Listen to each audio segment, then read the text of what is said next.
How to Win Friends and Influence People. Bagaimana mencari kawan dan mempengaruhi orang lain. Oleh Dale Carnegie. Bagian pertama.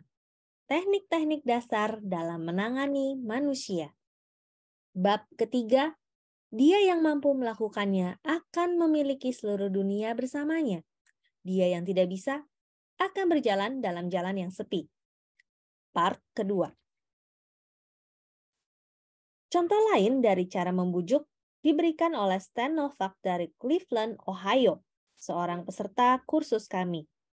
Suatu malam, Stan pulang kerja dan mendapatkan anak lelaki bungsunya Tim menendang-nendang dan berteriak di lantai ruang tamu. Dia baru akan masuk taman kanak-kanak esok hari dan memprotes kalau dia tidak mau pergi.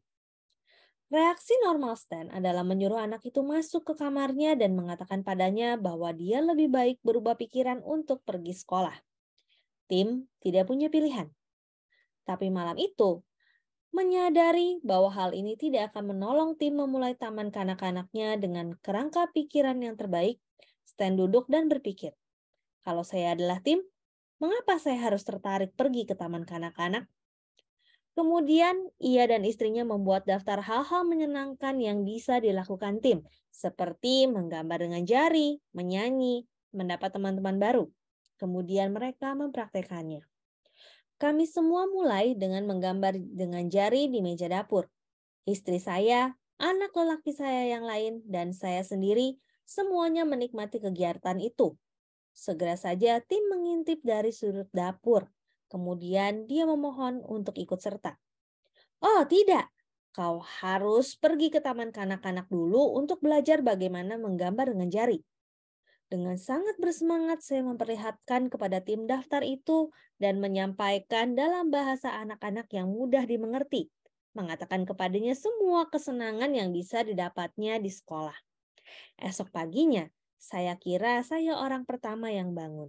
Saya turun ke bawah dan mendapatkan Tim yang sedang duduk tertidur nyenyak di kursi ruang tamu. Apa yang kau lakukan di sini? Tanya saya. Saya menunggu untuk pergi ke sekolah. Saya tidak ingin terlambat. Antusiasme dari semua anggota keluarga telah membangkitkan hasrat yang sama dalam diri Tim, sehingga diskusi atau ancaman apapun tidak bisa mencapai sukses seperti ini. Besok mungkin Anda ingin membujuk seseorang untuk mengerjakan sesuatu. Sebelum Anda bicara, berhentilah sebentar dan tanyakan diri Anda, bagaimana saya bisa membuat orang ini melakukannya?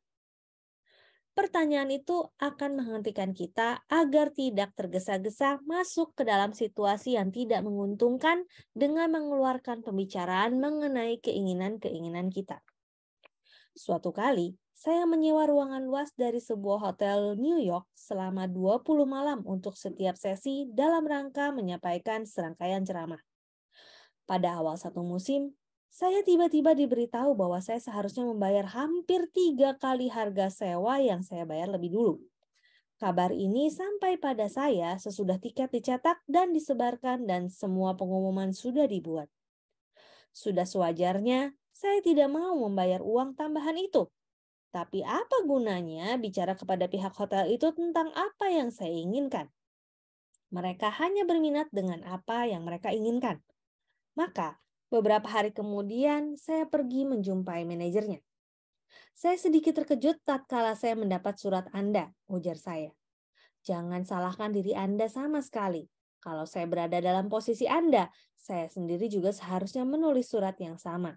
Tugas Anda sebagai seorang manajer hotel adalah memperoleh keuntungan sebanyak mungkin. Kalau Anda tidak melakukan itu, Anda akan dipecat dan Anda memang seharusnya dipecat. Sekarang, mari kita ambil selembar kertas dan menuliskan kerugian dan keuntungan yang akan terjadi pada Anda kalau Anda berkeras untuk menaikkan sewa ini. Kemudian saya ambil selembar kertas dan membuat garis ke bawah dari tengah, membuat satu kolom keuntungan dan kolom yang satunya kerugian. Saya menulis di bawah judul keuntungan kata-kata ini, ruangan bebas. Kemudian saya terus menyebutkan, Anda akan mendapat keuntungan dari memiliki ruang kosong yang bisa disewakan untuk dansa dan konvensi. Itu merupakan keuntungan besar karena untuk peristiwa-peristiwa itu mereka akan membayar Anda lebih banyak daripada yang bisa Anda peroleh dari serangkaian ceramah. Saya mengikat ruangan Anda selama 20 malam pada saat ceramah berlangsung. Ini sudah pasti berarti kerugian bisnis yang lumayan bagi Anda. Sekarang kita pertimbangkan kerugiannya. Pertama, bukannya menaikkan pemasukan dari saya, Anda malah menurunkannya. Sebenarnya, Anda akan menghapuskannya karena saya tidak bisa membayar uang sewa yang Anda minta. Saya akan terpaksa mengadakan ceramah-ceramah ini di tempat lain. Ada kerugian lain bagi Anda juga. Ceramah-ceramah ini menarik perhatian khalayak yang berpendidikan dan berbudaya ke hotel Anda. Itu adalah iklan bagus untuk Anda, bukan begitu?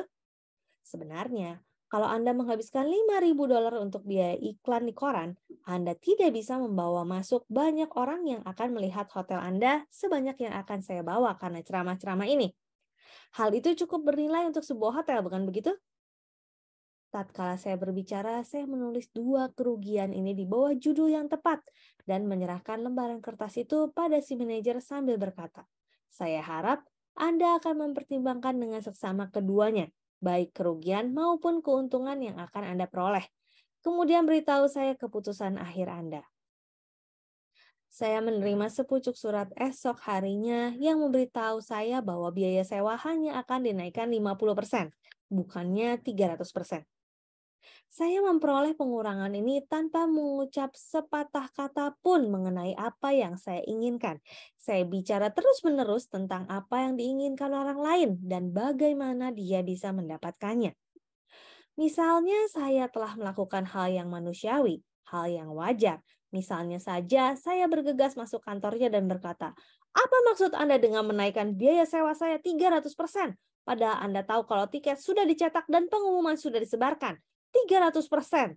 Konyol, saya tidak akan membayarnya." Apa yang akan terjadi kalau demikian? Perdebatan akan memanas dan mendidih, lalu meledak. Dan Anda sudah tahu bagaimana akhir dari perdebatan sengit. Bahkan bila saya bisa meyakinkannya bahwa dia berbuat salah, rasa angkuhnya akan membuat posisinya menjadi sulit untuk mundur dan mengalah.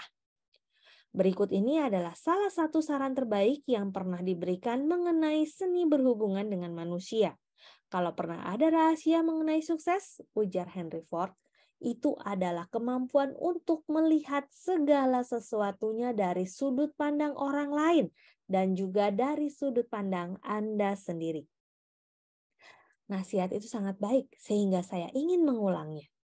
Kalau pernah ada rahasia tentang sukses, itu adalah kemampuan untuk melihat segala sesuatunya dari sudut pandang orang lain dan juga dari sudut pandang Anda sendiri.